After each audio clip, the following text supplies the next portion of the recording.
when is this guy going to show up? I've got no idea. Does anybody even know who he is? They didn't tell us anything, just that we needed to show. Huh? Bill Gates? Yeah, that's much better. Oh my What? god, is that Peter Griffin? Yeah, that's right. I had to disguise as Bill Gates just to get in here. But I run this place now.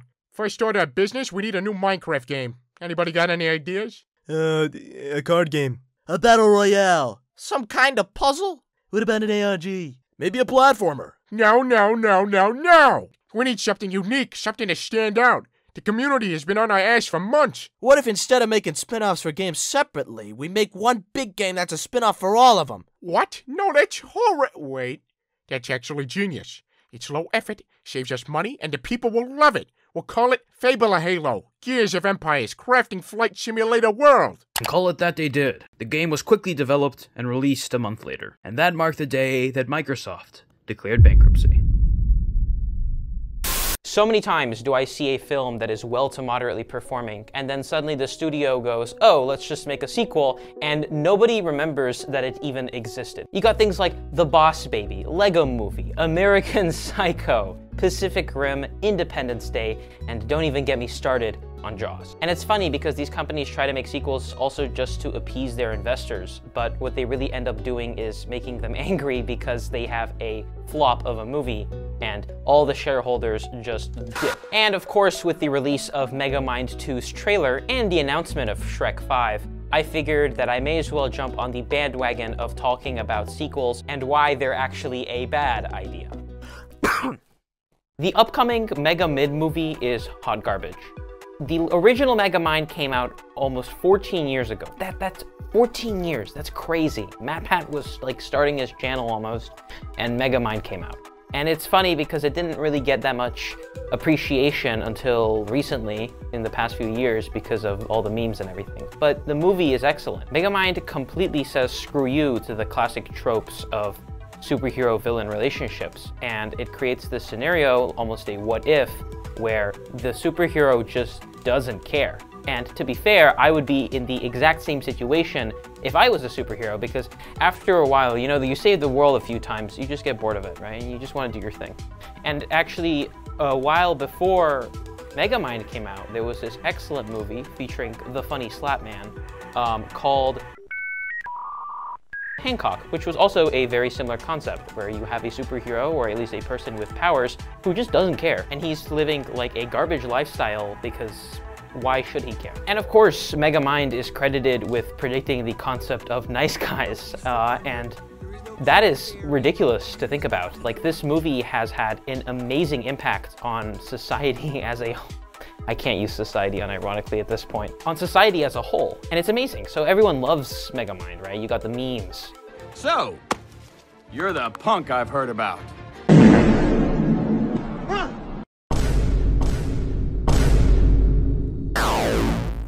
So to see a company just absolutely massacre my boy like that is tragic. To see that they are releasing another Megamind movie, which is completely unnecessary. The whole concept and the plot of Megamind is a villain realizing that he doesn't want to be a bad guy and then becoming a hero.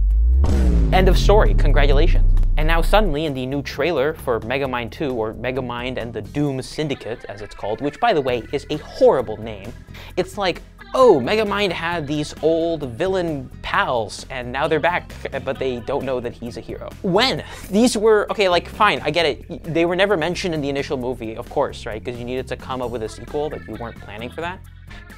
This doesn't fit into Megamind's storyline. We're given the entire life history of Megamind. It doesn't make any sense because it's always been Megamind versus Metro Man, right?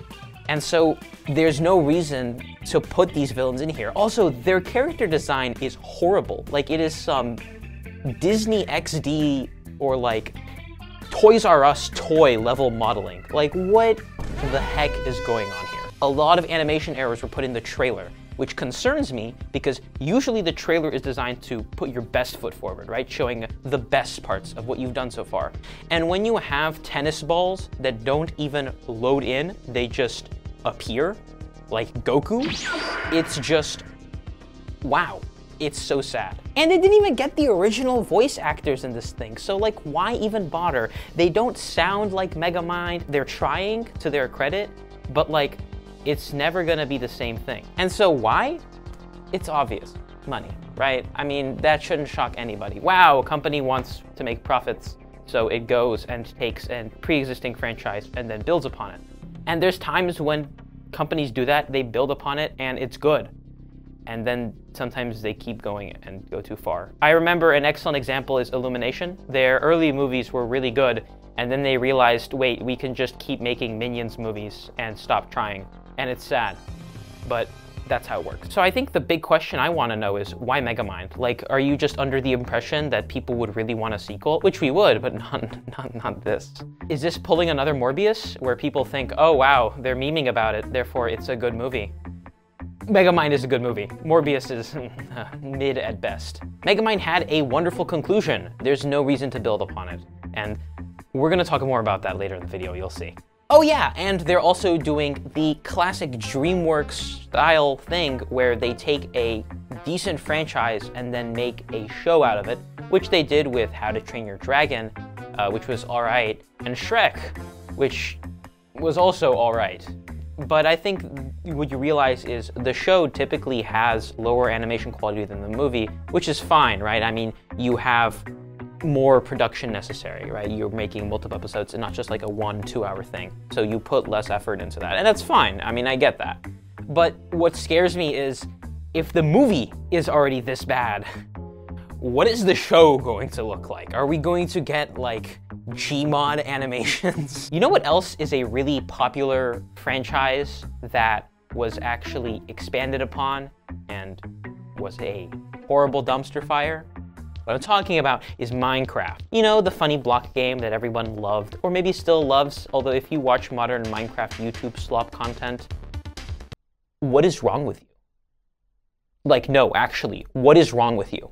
Minecraft has tried to expand on its IP more times than we actually remember, because some of them have been so forgettable, I actually had to go and do research for once, which is a very rare Michael W. So of course, the one thing that everybody remembers is Minecraft Story Mode. And I am gonna make a very hot take here, so I'm sorry in advance. I actually like Minecraft Story Mode. Yeah, okay, Season 1 was alright. Like, the story was very bland and boring. The nigga-chin! But then the later episodes were actually really interesting when you got into like the portals and the community creations and the storylines. And yeah, there were YouTuber cameos, which are fine, but if they were to do that today, well, we'd have to have a dream now, wouldn't we? And that would probably be the worst thing that humanity has ever created. And I enjoyed the second season completely. The story was much better. I loved it. It was the concept of admin abusing and everything. And although Minecraft Story Mode has done the funny thing of going for the milk and never coming back, you can probably still find full playthroughs of it online.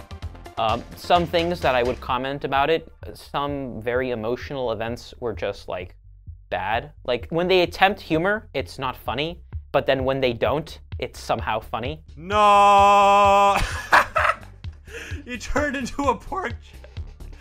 Dude, they ruined it. You remember Minecraft Live? That's what it's called now, right? Minecraft Live? Or Minecon. Oh, the real in-person thing where everybody went just so they could get a cape and for no literal other reason. And then they would sell them for incredibly marked up prices on the internet. Ah, wonderful times. That was really the peak of Minecraft. Then they turned to live streaming events so it was more accessible for people, which is fine, you know. I totally understand it, especially in a time when a lot of things were online. It was good that someone had already established a precedent for having an online event. So they called it Minecon Earth, right? Because it's like you're reaching the whole globe. And I completely understand that, except they then proceeded to at some point make a game called Minecraft Earth.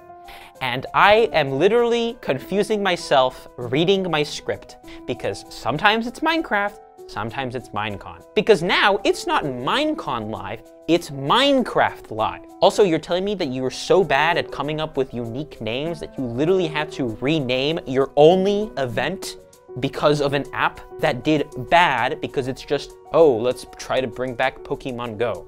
Yeah, Minecraft Earth was bad. It was just trying to get people to go outside. And if you're one of my viewers, you know that that is probably one of the things that you have never done on your bucket list. So it was just a boring AR game. And of course, Minecraft loves doing this thing where they add things into a IP spin-off of Minecraft and then proceed to not put them in the base game. For example, in story mode, it was the Wither Storm. Oh, everyone loved that. Remember all the mods and everything? Oh my god, guys, I summoned the Wither Storm in Minecraft Pocket Edition. And then, of course, Minecraft Earth had the Moo Bloom, which is just the mushroom, but bloom. So, flower instead of mushroom. Are they related to Draw? That was 2016. And then fast forward a few years, you got 2020, they announced Minecraft Dungeons. Yeah, that happened. So basically Minecraft Dungeons was a kind of Diablo-style dungeon crawler game with a different perspective and everything, and it had a lot of really unique mobs, really unique concepts, and I liked it. I actually think it's a good game. Of course, with friends. I mean, you can grind single player, but like after 20, 30 hours, it just gets boring. What made Minecraft Dungeons so successful compared to all of the previous spin-offs, and even the ones that followed it, is it did everything right that the others did wrong. It had multiplayer, it had an engaging yet relatable story, and it expanded on the Minecraft world in such a manner where it wasn't slight or it wasn't too much. You weren't alienating the community, but you were creating a unique story that players could actually recreate in the game, and it really kept that Minecraft style. That's great, Michael, but why did the game die? Well, it actually lacked a lot of replayability. The maps were quote-unquote procedurally generated, but what that really means is you have a map with like 20 parts and it just shuffles what goes in every single slot of those 20 parts. And so if you played the same level, let's say 40 times, you would get bored of it. The levels were the exact same, but the progression concept was that they would just be more and harder mobs, and you'd have stronger gear and stronger weapons. There wasn't really more expansions. I wish they had done something where they had just added more bosses for levels of difficulty, which they tried to do with the gilded weapons and those bosses, but those were just like, here's a regular mob, but we put the enchanted glow on it, and also it's on fire. They released updates relatively frequently, but a lot of them were immediately locked behind DLCs that you paid for, and then they were released for free later. So it was at this point where it was like, so you have an ultimatum. You can either pay and play the game now and waste like $40, or you can wait and then play it. And it was funny because actually it was better off to purchase the DLC, in my opinion, because by the time that you waited, you realized that the game completely fell off. And so as you can guess, a year after being released, the game had been hit pretty hard and no one was touching it anymore, especially after they did the classic monetization thing of adding a battle pass. Let's go! And they also released a version for arcades in 2021, which I'm like, huh? Why would you do that? That makes no sense. But yeah, it's a thing, and it is probably the most expensive Minecraft product ever. And of course, we have Minecraft Legends. Have you ever wanted to play Clash of Clans in a Fortnite POV with hot-miking 13-year-olds? Well, now you can. Or you can't, because the game's actually offline. That's right, Minecraft Legends was the game that tanked the most out of all of them. It basically had very little replayability, and although the concept was relatively good, and the story was somewhat alright, like the characters were kind of creative? Maybe? I don't know. I'm gonna try to give them as much credit as possible here. But yeah, Minecraft Legends and Minecraft Dungeons lost their server hosting like a year after releases because Mojang just didn't bother investing in more servers or just hosting them. So yeah, you can still play the game. You can still host it on like your own side, but there's no like official servers anymore, which is really funny. In my opinion, out of all of the Minecraft spin-offs, Minecraft Dungeons was the best, but I think what we really need to just realize and tell Mojang is, hey, instead of developing another game, why don't you just develop the base game? I hate doing this, but you can compare Minecraft a lot to Roblox, right? It's a sandbox game where you can create literally anything. And why don't you expand on the sandbox? Why don't you give creators more powerful tools to do things? Now they're actually adding the ability on Bedrock Edition at least to like monetize the creation of mods better. And so you can like have like add-ons and stuff that are being monetized. I'm worried Minecraft might be the new metaverse. And they're also releasing changes that are trying to form parity. It's very possible that Java Edition will just phase out of existence in the next 1 or 2 years, which is a very scary thought. It's almost poetic how Mojang just doesn't learn from their mistakes. I mean, just stop developing Minecraft spin-offs, focus on your game, and make your investors happy. It's that simple. And when I say develop your game, that doesn't mean April Fool's updates. I cannot wait for them to release a humongous update and then say, "Lamau, April Fools!" and then proceed to remove it. Okay, let's talk about something else. You ever heard of Clone High? It's very possible that you've seen clips of the show, but maybe you didn't grow up watching it, and I really can't blame you. Because you see, the original Clone High aired in 2002, all right? You were not even in the womb, probably, and this thing was getting released. The concept of Clone High was incredibly unique. You'd basically taken iconic characters from history, like Abraham Lincoln or Gandhi, and then taken their DNA and cloned them into people and then shoved them into a high school. I really thought it was funny because they made callbacks to things that actually happened in history. So for example, it was fitting that Paul Revere was the gossip guy, right? Or Abe Lincoln was extremely tall. But unfortunately, the show was canceled after its first season because the entire country of India basically attacked the producers because they didn't like how Gandhi was portrayed. Which, to their defense, yes, it was kind of disrespectful how Gandhi was like this party guy, but he was one of the funniest and most likable characters in the entire show. He has some of the funniest lines, second only to John F. Kennedy himself. Nothing bad ever happens to the Kennedys! Oh, wow, I need a minute to think about this. Hey, check out this extra flappy skin on my elbow. What is that? But for some reason, in May 2023, 21 years after this thing stopped airing, it was brought back. And Season 2 released. They didn't remaster Season 1, they just brought back Season 2. And it was fine, except there was no Gandhi. Gandhi was gone, and to fill this void of a character, they decided to redesign a few characters and make them have their time to shine. And I'm gonna be honest, I have pretty mixed feelings about this redesign. You have characters who are both good, and you have characters that are not fitting at all. The whole concept of a character's design in the show is that you can look at them and immediately be able to identify who they are, right? So Van Gogh was missing an ear. Abe Lincoln was tall. JFK had an amazing ass. But these new characters, which aren't even new because they were already in Season 1, but then they took them and redesigned them, were just completely different, and I don't like their style.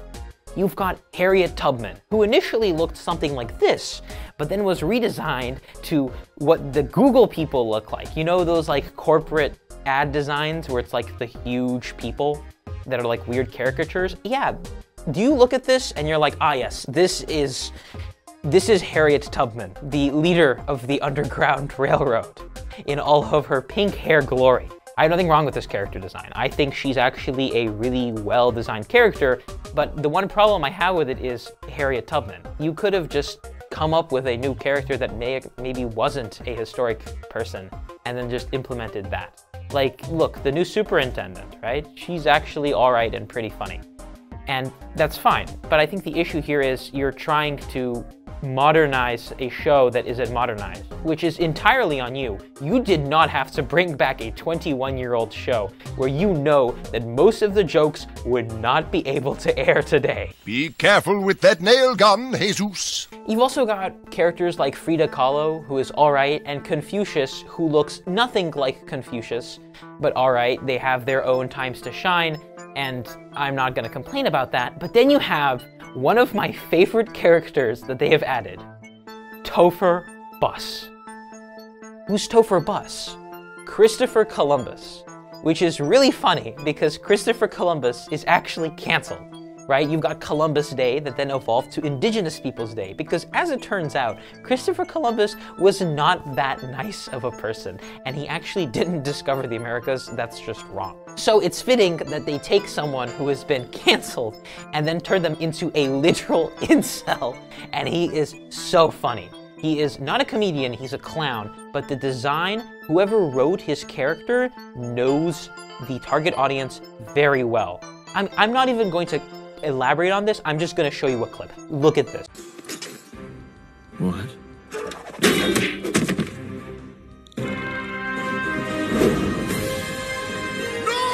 He's amazing. It's basically if you took every single soy jack, a Twitter user, and low-tier god, shoved them together into a character. If you are someone who has not felt the touch of a woman or gone outside, this guy is probably very relatable to you. This is how I really feel. Women shouldn't wear... Shut up, Topher! I'm just trying to understand why you would try to reboot a show that was extremely edgy and then watering it down with moderately good characters when you can just take the concept and completely remaster it or, you know, just do something new. There's this weird disconnect because the concepts in the original show that were mocked are now being held on a pedestal and it just makes no sense. Okay, let's go back. You remember when I was talking about Megamind and I mentioned how the show it had a perfectly good ending? Well, let's go back to that because I want to talk about Shrek. You know, Shrek, the funny guy. Oh, hello there. You know, the big green guy that a woman accidentally thought was Buddha and started praying to him. Yeah, that guy. Shrek 1 was a good movie. It still is a good movie. People love going on Discord and posting the entire movie as a GIF. It's just a global icon of a meme. It's like the Bee Movie or Keanu Reeves. Shrek 2 is a cinematic masterpiece. In my opinion, it is one of, if not the greatest movie that DreamWorks has ever produced. Shrek 3 was alright. I mean, it was nothing particularly special, but it wasn't that bad of a movie. And then Shrek 4 was actually really unique, going back and kind of showing how to do a sequel right. Yeah, basically it's the concept, oh, Shrek's tired with his life, so we put him through a whole new adventure for him to appreciate where he is. And I think that's actually a really cool way to do the story. And I wouldn't even be talking here about it, except that Shrek 5 exists. It's been announced. It's coming out next year, 2025. Why? Like, I really hope it's gonna be good, all right? Shrek has come a long way, both in story and animation, but I can't imagine how they're going to expand on the story. They have resolved it perfectly. It's just another Megamind. It doesn't need another sequel. I just really hope they're not gonna pull the classic, a new thread has appeared trope, which is extremely overused and boring. I would rather you go back and make a MLG Shrek movie than that. Okay, that was a lot, but I can't finish it there because of course I have to talk about Breaking Bad. Breaking Bad is great. Better Call Saul is great, but did you know that they made another show? I'm not talking about El Camino. El Camino was alright, but they made Slippin' Jimmy, a show that is a prequel to a prequel. It is a story about, of course, Slippin' Jimmy, also known as Saul Goodman. The show is bad. In fact, it's so bad that AMC is trying to hide its existence and not advertising it anywhere. I don't know if they were trying to combine like Big Mouth and Better Call Saul, but it is probably one of, if not the worst writing that I have borne witness to last year. Do not watch this show. I don't have anything else to say, all right? I mean, Breaking Bad's great. Better Call Saul's great. If you have not seen them somehow, go watch Breaking Bad, then go watch Better Call Saul, and then go watch Breaking Bad again. It is a completely different viewing experience, unless you have short-term memory loss. And it makes it pretty clear that it is possible to do a sequel correctly. And if you actually know what you're doing. But most of these cases, they don't. They're just doing it for money and it's not passion. And that angers me because you have situations where you have shows that are amazing and they get like 2 seasons and then they're canceled, even though they were written in such a manner where it's supposed to continue, just because they don't get enough funding. And I really wish it was like, oh, you know what? Let's just fund this project. And then, you know, we get a percentage of that profit back. So it's pretty clear you can make a good sequel, but you have to subvert expectations and break the norm if you do it. You can't just keep following the same formula time and time again and expecting success. Unless you are Illumination Studios, because why are Minion movies still performing well? Like, you guys remember the Gentle Minions? You know, when guys would like show up and like fully dressed to go see Minions Rise of Gru? To be fair, Minions Rise of Gru was a good movie. And so I guess maybe Illumination can show you how to do those things correctly consistently. I don't know. Or maybe we're just all children. But no matter how you fold it, if studios try to play it safe and reuse IPs, more likely than not, they actually incur a higher risk of failure than if they try something new. Which begs the question, when's Silk Song coming out?